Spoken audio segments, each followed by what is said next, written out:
So as we were saying, Rabbi Meir said, and I'm not going to keep saying Rabbi Meir said, I'm just going to be saying his words, and where I interpose my own additional comments, I'll obviously separate them from his words and say over that this is my addition. So I was saying that he said that Koach is an ideological movement and not a political party. He called himself a rabbi in politics, not a politician. And as we see all over the world today, how lowly and how degraded politics and politicians have become in these last 30 years, we know the great blessing of having somebody who's a total outsider, especially in Eretz Yisrael, when the total outsider is a rabbi, Orthodox rabbi, Torah scholar, and a prolific, prodigious lover of Israel, Ahavas Yisrael. So anyway, he said the problem with the JDL, which he also was when he was still living in America until 1971, from 68 to 71, he formed and ran in Manhattan, in New York City, the JDL, the Jewish Defense League. And he said the problem with the JDL, it was misunderstood by its own members. He didn't have time to educate them, bring them along. He tried to make some kind of retreats and give them the ideological basis for what they were doing. But many of them weren't religious, or even if they were religious, they didn't understand what Rabbi Meir was trying to convey to them.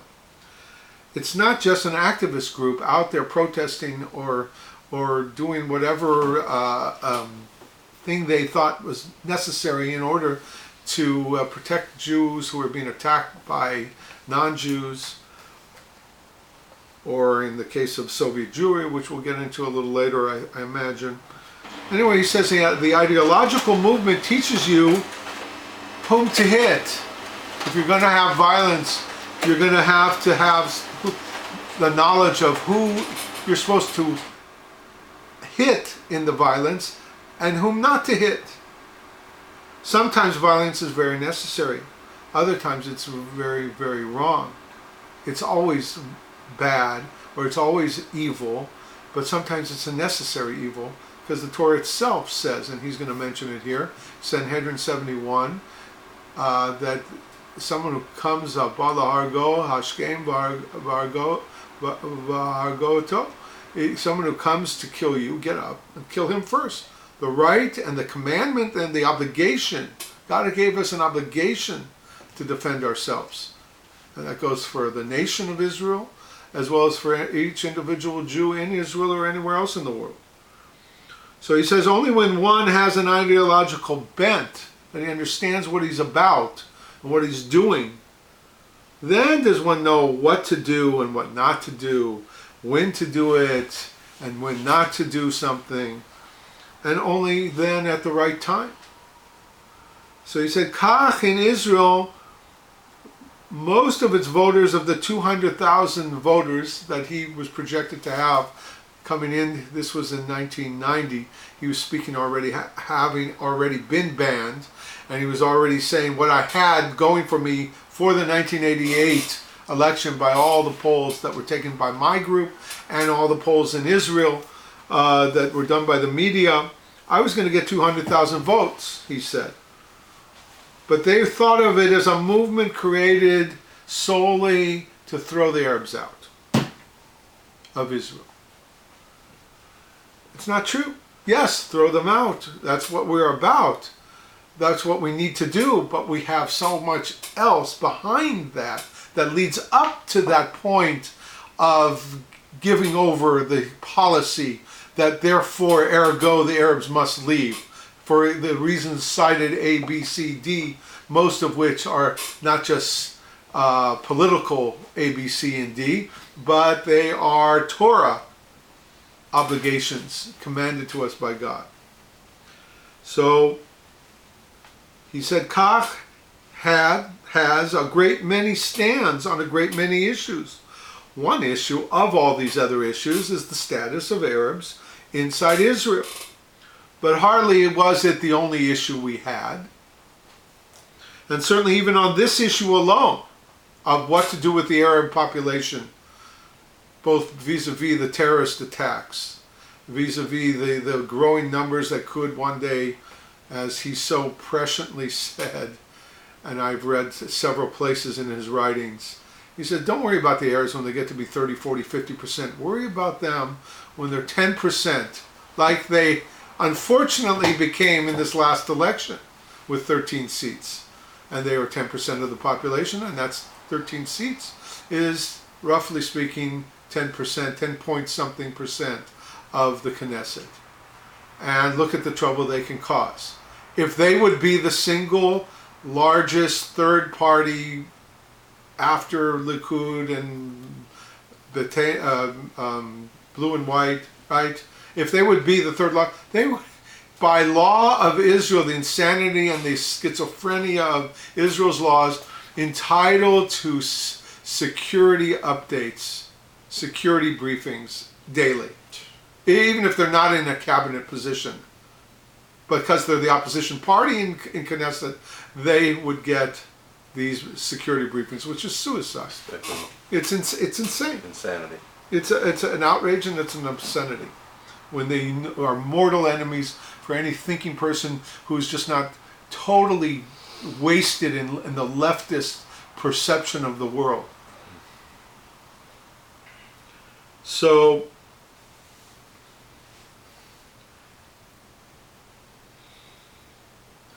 even on this one issue alone, people don't understand what Koach wants from Arabs and what it doesn't want from Arabs. And so it's important.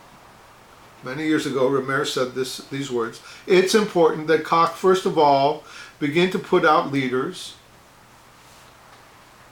who will explain the policies that we stand for. Secondly, even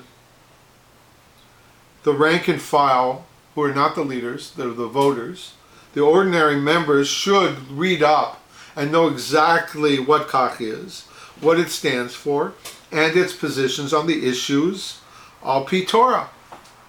And that ultimately is what everything he stood for was from the Torah. It wasn't his own political bent, it wasn't his prejudice, his bias, it wasn't his intellectual awareness or decision making. He humbled himself to the Torah, saw what the Torah said, and tried to implement it in his life and the life of the Klal Yisrael in Eretz Yisrael. Certainly can't say that for every leader today. No, you can't say it for 99.9% of all the leaders in the Jewish people all over the world. And he spoke the truth. And they should know, every member of the Koach party, or the Koach movement, should know what these issues are al pi Torah. And above all, what Koach is not. They should know what we are and what we're not. And what we are now is like a government in exile. There's nothing of Koach that's allowed to show its face. Otzma is a poor carbon copy. The only reason they had any legitimacy and being allowed to run, and even their top guy, Moshe ben Parry, was thrown out because he's too Koach-like, too Kahana-like, is that you can't talk about throwing the Arabs out. Then you're allowed to run as a quasi-Kahanas. Well, I've always said, since the start of this insane banning of Kahana, this outrageous injustice, I've said, well, if you're going to compromise, and half a Kahanist is no Kahanist at all, we have to be totally aware of what the line of what Rabbi Meir was saying, because he's ultimately teaching us what the Torah says. And so if you're compromising his line, you're compromising what the Torah says. So he was planning then, and he was going to hold a series of seminars in Israel, which he started before he died. And in America, intermittently, this was one of those seminars that he came to to New York to give over this seminar. I think this seminar, I'll have to check, was in Syracuse on the university campus, the University of Syracuse. And it was well attended. It was a 2 or 3 day or whatever it was, seminar. So we're trying here, he said, to gain greater knowledge of what we're about.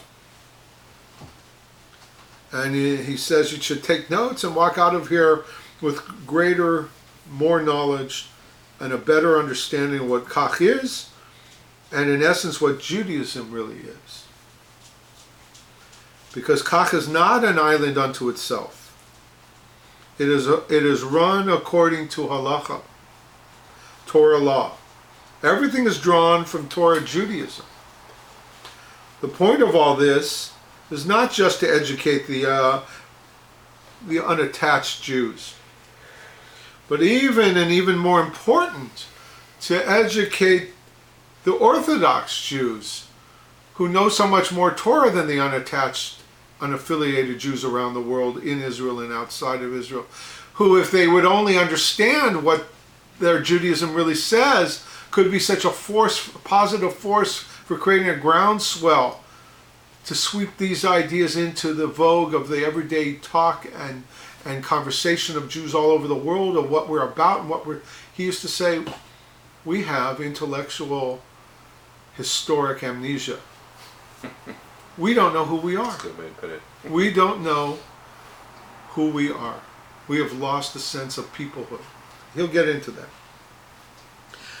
But these Orthodox Jews all over the world, who think they know what Judaism is and what it holds on these various issues,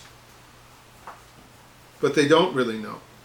And he's going to prove in this lecture, in this shir, he's going to prove the areas where they were mistaken in their notions of they're incorrect in their, like, I'll just give an example that once happened to me.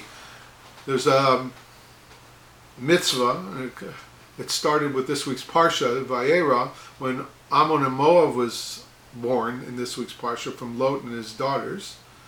And there's a mitzvah later on in Devarim, Sefer Devarim, in Deuteronomy, in Kitetse, in the Parsha called Kitetse, where it's said that Moab and Ammoni are not allowed to come into Eretz Yisrael.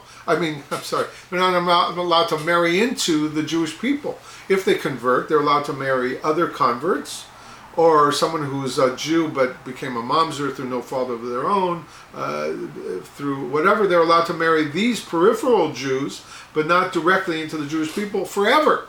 Whereas an Egyptian who converts, or an Edomite, someone from Esav, the brother of Yaakov, they have to wait 3 generations outside, and then the third generation, the grandchildren, would be already allowed to marry the main body of the Jewish people.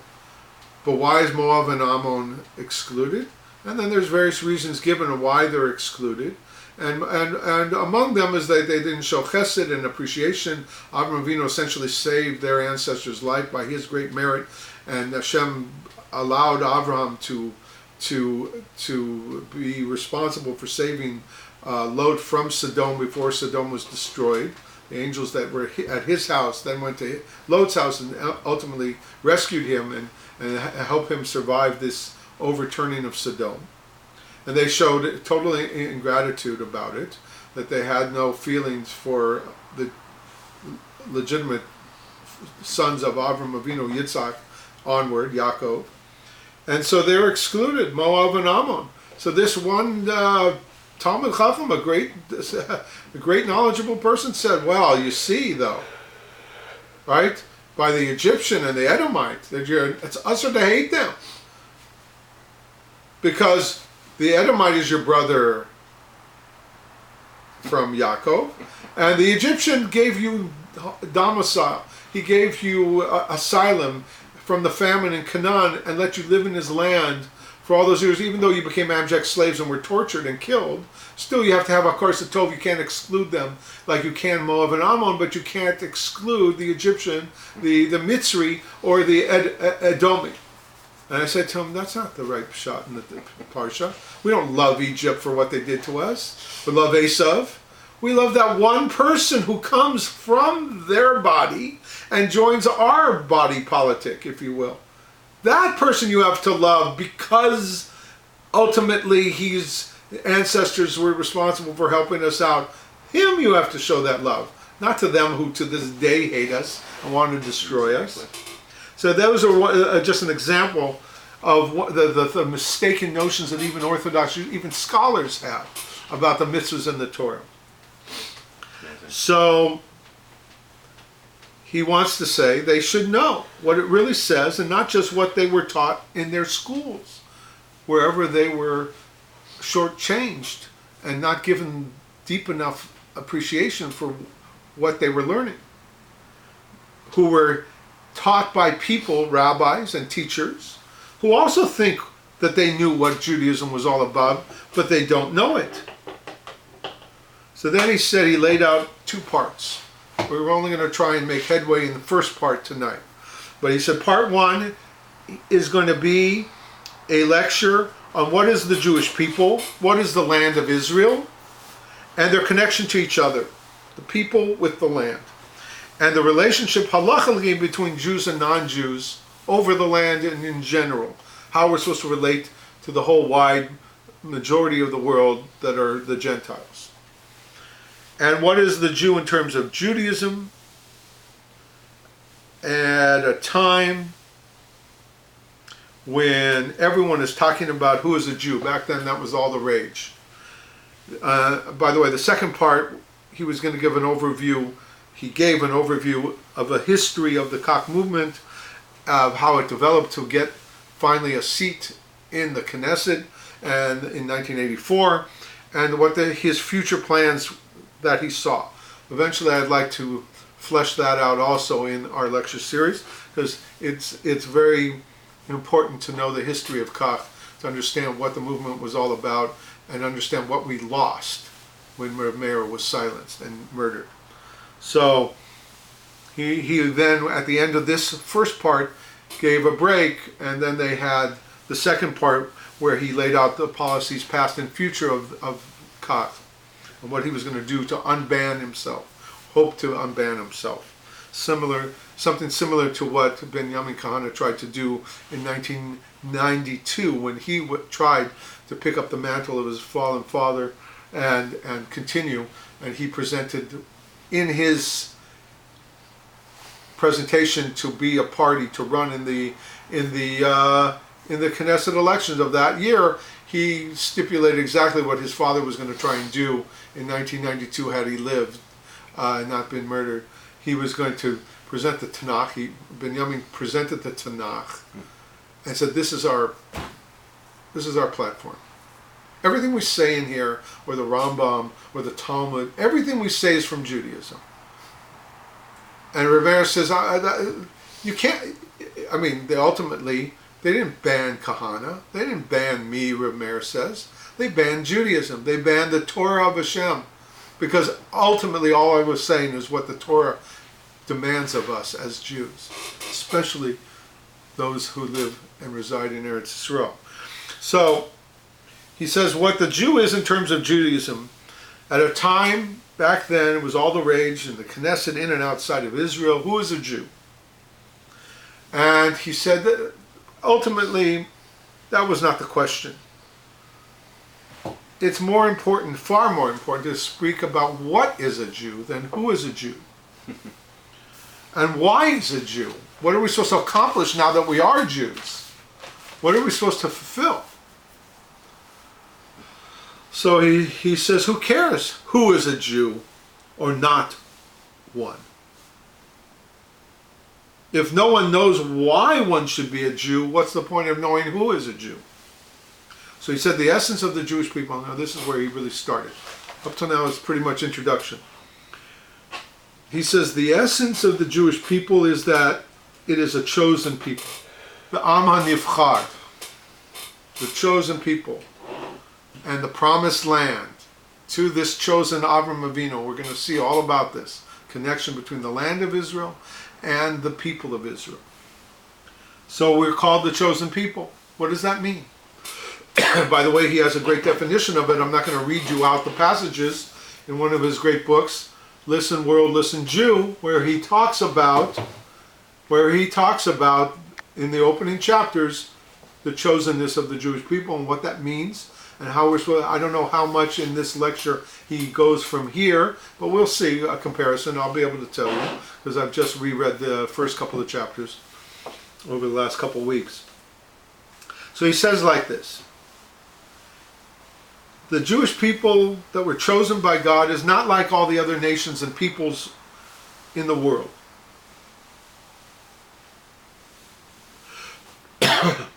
It's not, their formation and their origin didn't come over water rights, land rights, protection from outside threats, from other clans. The formation of the general world population into countries and into peoples.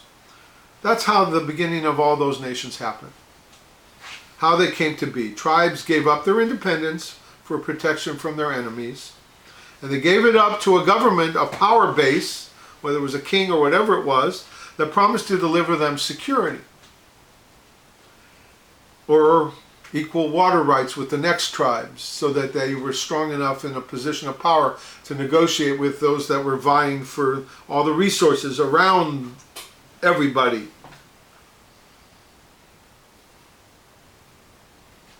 And so they exchanged their freedom, in part or a lot, depending on how much they were enslaved, for protection. Whatever the reason that nations evolved in this way, that's how they evolved. Naturally, it's a natural evolution. But naturally, this is not the way we did. We had nothing to do with all this. The Jewish people did not become a people naturally.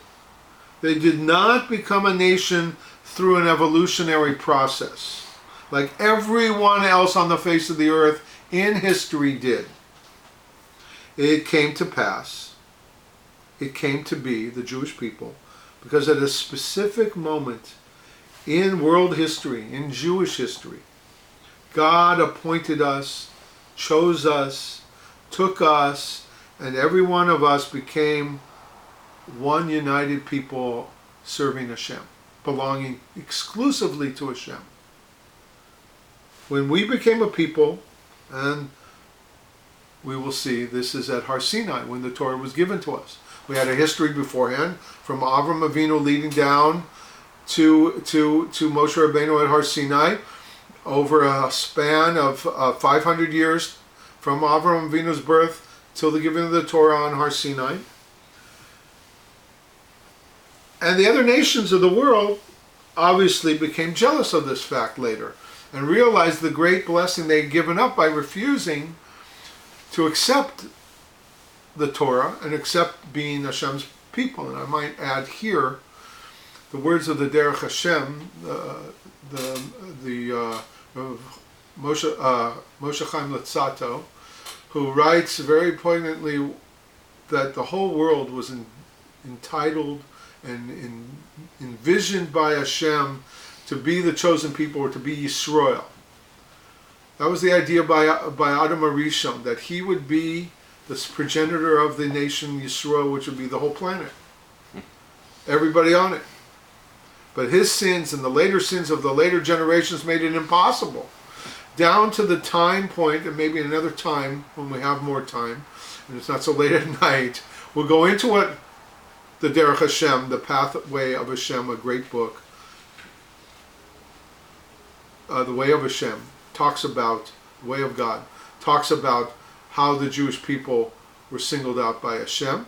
But the basic idea is,